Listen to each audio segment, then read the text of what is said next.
Hi ladies, welcome to Bernina Club. We're already in, what are we at? September? How ridiculous. It's just the year is going so fast. I've got some wonderful sewing ideas for you today. We have been lucky enough to have Greta from Cambodia over, and she's made up this beautiful pattern for a top that is completely made on the Coverstitcher. Now, a Coverstitcher is not a sewing machine and it's not an overlocker. It's a separate machine that is just do cover stitching. So when you go and buy a top, you have two twin needle rows of stitching on the top, and on the back you have a stitch called a cover stitch. And all of these garments can be made completely on the Coverstitcher. So this one here I'm going to show you today with the lovely stitching across here. That stitch has been used on here called a chain stitch. So this is a new Bernina L220, and these will be out in November and December. They're going to be $1,399 and they just do cover stitching. Bernina do have an overlocker called the 1300 MDC, and that is an overlocker that can be converted to a cover stitcher. But this one just does chain stitching and twin needle cover stitching and triple needle cover stitching. So that's what I'm going to show you today. So first of all, what we did on our top was we needed to make our darts on our top. So we set our machine up as a chain stitch, and I'm just going to do a seam here today to show you. And I've got two different coloured threads, so it should show up nice and tidy for you. So the underneath colour is this one here, and it's going to do the chain underneath, and the needle that I'm using is just my left hand needle. So these machines are what they use to do all your merino clothing and any t-shirts that you buy. So I'm simply going to sew down. If you want to secure it, you can turn round and sew back the other way, because it is a chain stitch and it will come undone. Sew back down, put your needle down, and turn one stitch backwards, and then it will release your tensions. So if I show you on here, you can see I have got a chain stitch going on the back of my fabric. Now I'm going to pretend this is a seam, not a dart, so I'm going to show you how I'm going to stitch these together. So I'm just going to cut that up as if it is a normal seam. And we're working with beautiful knits today called Bon Ton and Bon Bon knits. Now these are a new generation of knits that are breathable. So they're not like the old-fashioned polyester knits that you just couldn't breathe in. They were terrible. So I'm going to do the same and pretend this is my skirt, and I'm going to put right side to right side, and I'm going to sew my seam. So when it starts it locks off, but it doesn't lock off at the end. If you want to, you can sew right off the end. One rotation, and then you won't have any problem with it coming undone. And again, I will just show you, you get a straight stitch on the correct side, so that's the right side, and then you get a chain stitch on the wrong side. So sometimes you might like to use that as your feature on a top. So I'll show you that also.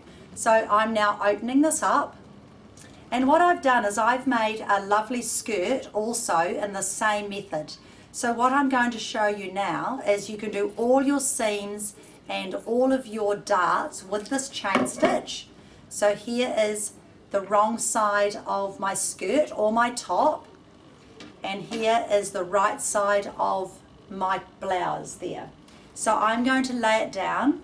I'm going to put my right side facing up, and instead of my right sides together, I'm going to put the wrong side of my top or skirt facing and matching my seams. The reason why I'm doing this is because we want to turn over, which I will show you in a minute, and have my lining with the wrong sides facing my body. So if I show you on here, when I turn this over, I'll take it off actually, whoops. When I turn this over, the wrong side is actually facing outwards. Okay, so that is what the look that we want. So when you turn it and you actually stitch on the cover stitcher around your neck, it sits very, very flat. All right, it's a very, very good method. I'll show you that shortly. The next thing you can do, if you choose to, is you could finish this off on the sewing machine, but the reason why we use a cover stitcher is because the cover stitcher chain stitch has wonderful stretch, so you're not going to pop your stitches. If you're going to do it on a sewing machine, you need to use the zigzag stitch. All right, so now I'm going to sew, pretend this is my top or skirt, and I'll show you the method I did for my skirt. So I'm going to do my stitch on my right side, the wrong side of my top, and I've got the two wrong sides facing up towards me. When you get down to the end here, there's no jamming by stitching it over. When you get down to the end, you can see your right side of the garments here and the wrong side of the garments facing out, and all you do for the top is you simply turn it over, right, and you top stitch it with your cover stitcher, and that's how you do your neck of your top. But I'm also going to show you, I'm going to stitch this and pull it out and show you how to do your skirt waistband, because it's very, very clever. So I'm going to stitch this down, and this is how I would do a top, and I'll show you what happens if you don't secure your chain stitch. So if I just top stitch this here, turn it one rotation backwards and pull it, there's my wonderful chain stitch, but if I pull it, there's my wonderful sewing all come undone. So you do need to secure your chain stitch. All right, now the reason why I've done that is because now I want to show you what I do if I'm not doing it on a cover stitcher and I want to make my skirt. So I've got the right side facing out, I have all of my seams and I'm going to push them towards the wrong side. I'm going to edge stitch it so that all my seams are going to be top stitched onto my lining, and I'm going to use foot number 10 because it's a wonderful foot for this because you've got your bar. So here's what I do. I put my bar of my number 10 foot against my lace edge, and I move my needle position all the way to the left, put my stitch length a little bit longer, and I'm going to understitch my facings down. So I've used cream thread so you can see exactly what I'm doing. So my seam's nice and open here.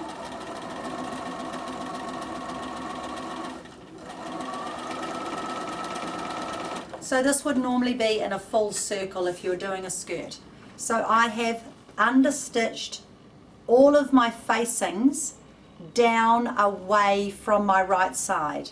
Okay, so what happens when you do that is when you roll your fabric, it can never roll forward because you've understitched it. So that is how I did the top of my skirt over there, which I'll show you. And now to hold my skirt up, I need to put elastic in it. So I've got my little piece of elastic. Now normally this would be my full circle skirt, so I would then sew this in a circle, try it over my hips, made sure it fits, and then I would slip it in between the two pieces. So here we are. Here's my right side and my wrong side. My elastic is going to sit on the wrong side, so it's going to sit on my lining. I'll pin that in place so you can see it, or I'll put the pin this side because I'm going to turn it over. So I've still got my seam facing down. You'll cut all your threads, ladies. You'd have more time than I have right now. So you just simply then hold that there, flip your lace over like this. So you've got your elastic inside, your lining's nice and tidy, your lace is nice and tidy, and you just simply roll this until you can see that that's nice and flat, and it will never roll forward because of your stitching you've done. So now you're just going to put a pin just below your elastic. So you roll this down so it's just below your elastic, and this is very, very, very clever. I've done this method a long time. I usually do it when I'm making lingerie and things like that because it's a very tidy method. So you are pinning, and see how lovely that has rolled down. It's holding very, very well. But the trick is, again, using your number 10 foot, because what happens now is you push the bar of the number 10 foot up against your elastic, but just for something different. We're going to use a very, very small zigzag. So I'm going to put my zigzag on 1 width and 2.5 length, and I'm going to move my needle position only 2 clicks to the left. I'm not moving it all the way the 5 clicks. And if your machine only has 3 different needle positions, move it 1 click to the left. Because what I want it to do is a nice little zigzag beside my elastic. Now the reason why I only want it to go beside my elastic is because I would like it to not catch the elastic. Okay, so I'm just butting it up, and I'm only putting my bar of my foot beside my elastic and top stitching. I should have my needle stop down function on, would be better. And then make sure you just lift it over there because you're working with open lace, so sometimes the front of the foot can get caught. And what I'll do is I'll just stitch across one end. Again, just lift it up so you don't get caught in your open lace. And I'll just stitch across one end of the elastic so I can show you that how to stretch it up. But you would have yours in a circle anyway, but I'll show you what it looks like. So there's my elastic. So if you have a look from the wrong side, you can see it looks nice and just a nice zigzag. The reason why you do it is because you need that to stretch. And if you don't, it might pop your seams. So now I'll get my elastic here and show you how good it is because I have not caught my elastic in at all. So I'll just turn this around here and show you that my elastic is totally free in my fabric. So it's nice and easy, and I can change my elastic quite easily if I needed to. So that is how I did this, my skirt, which is my 6 scored black skirt here. I'll just pop around and show you. So this is a 6 scored skirt, and the elastic waist is nice and easy to get into, and it's got the nice wide elastic in there. Now for the top, I made this all on the cover stitcher, but I didn't put any rows of fabric across here. But I just want to show you the detailing on the back that I'm about to show you. So what I've done with my top is I decided once I had put this on that I would sew around my scallop with my cover stitcher, and then I'd add another piece of lace and stitch around my scallop all the way around, and I would do the same to my sleeves with a wider piece, and I've cut back my lace. So I'm just going to show you that now. All right, and then I've done the twin needle cover stitching on my hem. So when you've got your piece of fabric like this and you've got a very pretty lace, just have a look at it and decide what pieces you'd like to cut out. So I'm just going to sew around a scallop for you so you can have a look, and you can do this on the cover stitcher, but if you don't have a cover stitcher you can do it on the sewing machine. So I'm going to put it back onto straight sewing, and I'll show you. I'll do 1 row of each so you can have a look. It's very, very simple. So you want to do all of this before you put in your sleeve or whatever you're doing. So if you're doing it on a sewing machine, you've got your needle down so it's going to stop, you've got your knee control in, and you simply just stitch, go around your scallops. The only problem you have with a sewing machine is stretching, so you have to be a little bit careful, and if it was a real stretchy fabric, I would suggest that you did used your walking foot. So just go around your shape, sew off so you can see where you're going. I'll just come down to the bottom of my design. So now I'm going around my bottom scallop. So you need to turn often.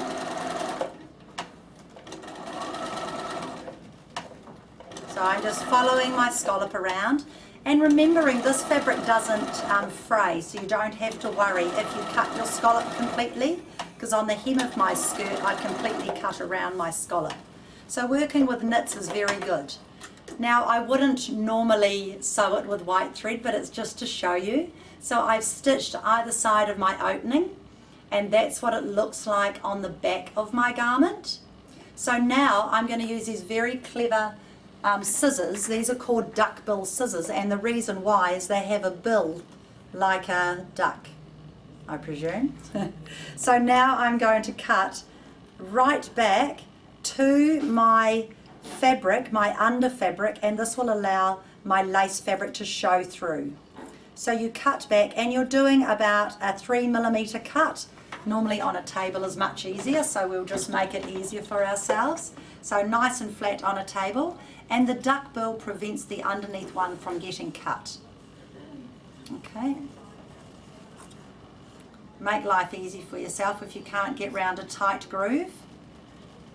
And you don't have to be too fussy about it. So now you go around the top edge, you've done the bottom one. It's very, very, very pretty effect. So I just did mine with a single chain stitch. I didn't go to my sewing machine. The whole top was made on the Coverstitcher. Now if anybody is interested, we do have the patterns for this top for the Bernina Club members, and they're $10. They are size 12, size 14 to 16, and size 18 to 20. So there you can see your lovely lace finish that you get from doing your cutting out, and that's done with the duckbill scissors. Now if I decided I wanted to do my work across the top of my cover stitch top, so if I want to do my lovely work across the top here with my inch wide strips, all I do is I just cut my fabric, and it doesn't have to be on the cross obviously, because you're working with knits and they are already on the cross. All you do is cut yourself a 1-inch strip,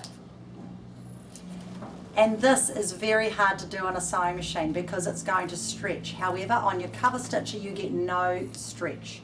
So there's my 1-inch strip. So once you've sewn your lace to your garment, you can then do it, or what we did was we sewed it all first. So we got the front of our top and we just lay over our strips before we started, and we did a 45-degree angle.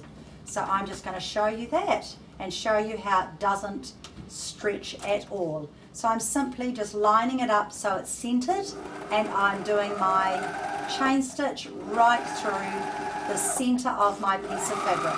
And you can have as many rows as you like. We found the bigger ladies, we had 2 ladies size 20, we found they only needed 3 rows because they didn't need any more than that, and their tops looked amazing. So don't think you can be any size, and it hangs beautifully. It's really, really nice. So just sew off, turn your balance wheel 1 rotation, and then you can clip your threads. So here we go, we've got our strips sewn on, and it's just done with the chain stitch, and that's how we did all our strips across our fabric. So if we tried to do this on the sewing machine, the problem we would have, it would not give, it would not stretch. Even if we use the walking foot, it would be a solid seam. So it's much better when we have got the cover stitcher because it's got the stretch. Okay, now I'm going to change my cover stitcher, and I'm going to change it to a proper cover stitching stitch that you'd use to hem your trousers. And I've just lost my little, oh there it is. I love my trusty little brush because it's got my holder in the end. Now these needles are called JLX by 2, and they are direct cover stitch needles. Do not try and do cover stitching without them, it won't give you a good result. And only use good quality sewing thread, don't use overlocking thread on your cover stitcher. So I'm going to put this in my right needle. It's there somewhere. So I'll just undo. They have Allen keys on them now. They're not little screws, which makes it nice and easy to see. Now the only difference I have to do for my cover stitching is I need to thread up my blue needle, which is this one, and I just go here, there, and there, just like a normal overlocker, around here, and I just go to my blue marking, which is probably under here, which I can't see on this angle, there, and blue there, round to here, and thread it front to back through the needle. Alright, these ones don't have needle threaders, I'm sorry girls. So front to back through the needle, and then use your tweezers if you've got them to get that out. Just put that back a bit, it's a bit too low. And hopefully that needle is going to thread nicely and easily.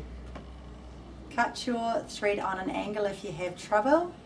And we're going to pull the chain stitch out, and I'm going to show you how to do that. It's very, very, very clever. Lucky my eyesight's still just hanging in there. I really need my tweezers here. There we are. So I'll show you what we do with the cover stitch part. So when you open this side up, you can see your looper just down in here. So you open this side up, and all you do is you bring your looper down, turn your balance wheel, you bring your looper down and you unthread your looper. So I'm going to unthread my looper here. Oh, lift your foot up so your tensions are off. Unthread my looper, so this little curly tail I've unthreaded.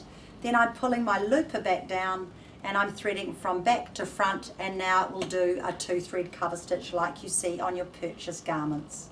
So there's through the back and there's through the front. So they're very, very easy to thread. You just push that back.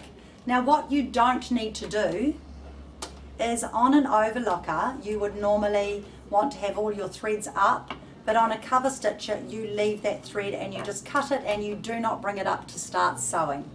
Okay, so now I'm just going to slide this here to make sure I've got my needle threads on the top. They are. Close the door, and now I can cover stitch. So this is the finish I'm going to show you now, is what you get on the bottom of a garment. So I'll do it on the black so you can see. So you turn your garment up more than an inch, so maybe 1.25 inches, and you can press it. I don't normally, I just put pins at intervals. And you are going to stitch on the right side, always on the right side, unless you want the cover stitch look, you turn it over onto the wrong side, and it's very, very, very neat and tidy. So all of your merino clothes, now go and have a look at them, and they'll all have this cover stitching on them. Oh, I should have made sure it was clipped into the tension. I always forget. It sounds like it works, but you always need to make sure it's clipped in the tension. One rotation backwards, and when you're doing around a garment, you want to sew and overlap it, all right? So you want to sew and overlap past it and then thread it through. So this is what a cover stitcher does, and you can have that as your right side, or you can have the twin needling as your right side. And then once again, you use your duckbill scissors and you can trim that back. You wouldn't normally have so much allowance, but I have, just to show you. So you can trim that back, and there you have your finish with your cover stitcher. And see how it stretches, and you don't get any popping of stitches, because that's what it's designed for. Now we've just got our range of fabrics. So if you have a little bit of a look here, this is the same top made into a dress. And so we've got this beautiful fabric here to go. We've got the bonbon and the overlay. We've got this lovely, lovely colour here, lovely mauvey blue colour with the lace. And we've got the beautiful maroon, and we've also got the black just arrived. So we're going into fabrics in a big way, so it's quite exciting. When I go to Cambodia next month, I am bringing back the hot pink because I can't buy it in New Zealand. And I'm also bringing back the bright blue because I can't buy that in New Zealand. So we will be bringing these back. We can make kits up for you, and the patterns are $10. And if you want to come and do a cover stitch class, you can just ring us, 07 928 5815, and we'll be doing more cover stitch classes. And even if you don't own one, you're more than welcome to come and use ours. So I will see you girls after the break with some more sewing tips.